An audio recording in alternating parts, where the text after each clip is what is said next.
queridos irmãos e irmãs que acompanham este canal de reflexão bíblica, a paz do Senhor.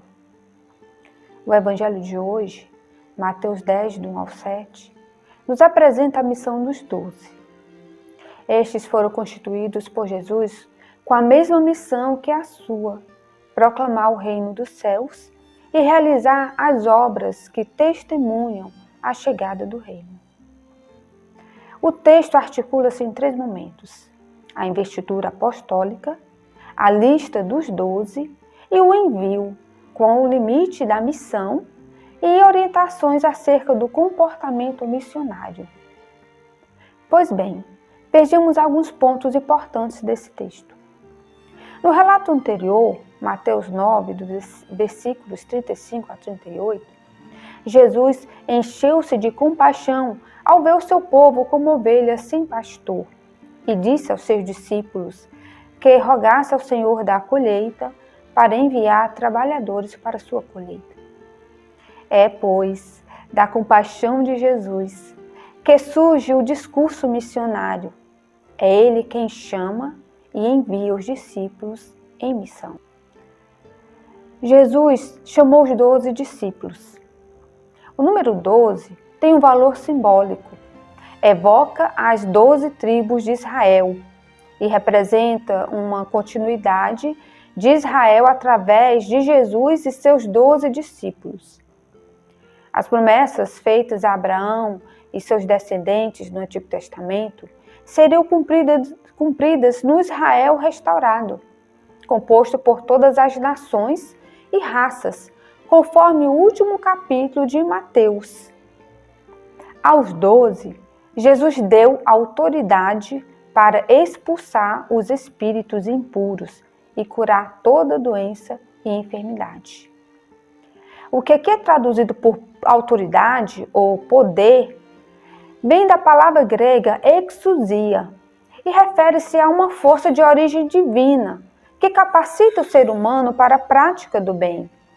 Desse modo, Jesus transfere para os 12 discípulos o poder, a autoridade recebidos do Pai para a realização de seu projeto salvífico. Esse poder com o qual os apóstolos serviriam é uma autoridade delegada. Ela não existe separada da relação vital dos discípulos com Jesus e com a missão que lhes foi confiada. Essa autoridade se manifestará como a de Jesus, em seu domínio sobre as forças do mal, que diz respeito a expulsar os espíritos impuros e curar as enfermidades aqui refletidas no texto. Mateus sublinha, assim, a continuidade entre a missão de Jesus e a de seus discípulos, que aqui representam a comunidade cristã, liderada por Pedro, enviada com o mesmo poder de Jesus para fazer presente o reino cuja vida ele anuncia. Após a nomeação dos 12 apóstolos, Jesus os envia dando-lhes instruções para a missão. O verbo enviar é o mesmo em grego do qual deriva o termo apóstolo, que significa aquele que foi enviado. Implica que este tem autoridade para representar outro como embaixador. Quer dizer que os apóstolos representam o próprio Jesus no anúncio da sua missão. Nos versículos seguintes se recolhem as instruções básicas para o anúncio do Evangelho, seus destinatários, seu conteúdo, e que aqui no trecho de hoje se refere apenas ao versículo 7 e diz respeito à proclamação de que o reino dos céus está próximo. Os destinatários primeiros da pregação dos 12 devem ser as ovelhas perdidas da casa de Israel. Jesus privilegia o povo judeu, mas não lhe dá exclusividade. Os gentios também têm o direito de ser convidados para participar do reino. A missão junto a Israel serve de trampolim para a missão junto aos gentios, que será realizada somente no final do Evangelho.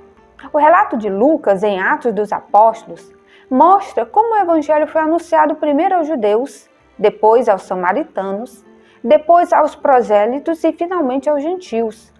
A ressurreição de Jesus marca a abertura da igreja para a universalidade da missão.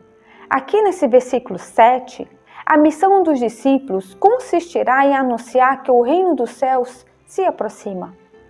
As curas são sinais de que, no âmbito da missão de Jesus, se realiza o que Deus deseja, o bem de seus filhos. O texto de hoje nos ensina que em nossa missão evangelizadora, a palavra deve ser acompanhada da prática transformadora. A autoridade que a igreja recebeu do Senhor está a serviço da transformação do mundo pelo anúncio da vontade de Deus, do serviço à sua justiça e do resgate da dignidade de todo ser humano. Essa é a vocação de todo cristão, escolhido por Cristo e enviado por Ele ao mundo, como testemunha da sua ação salvífica.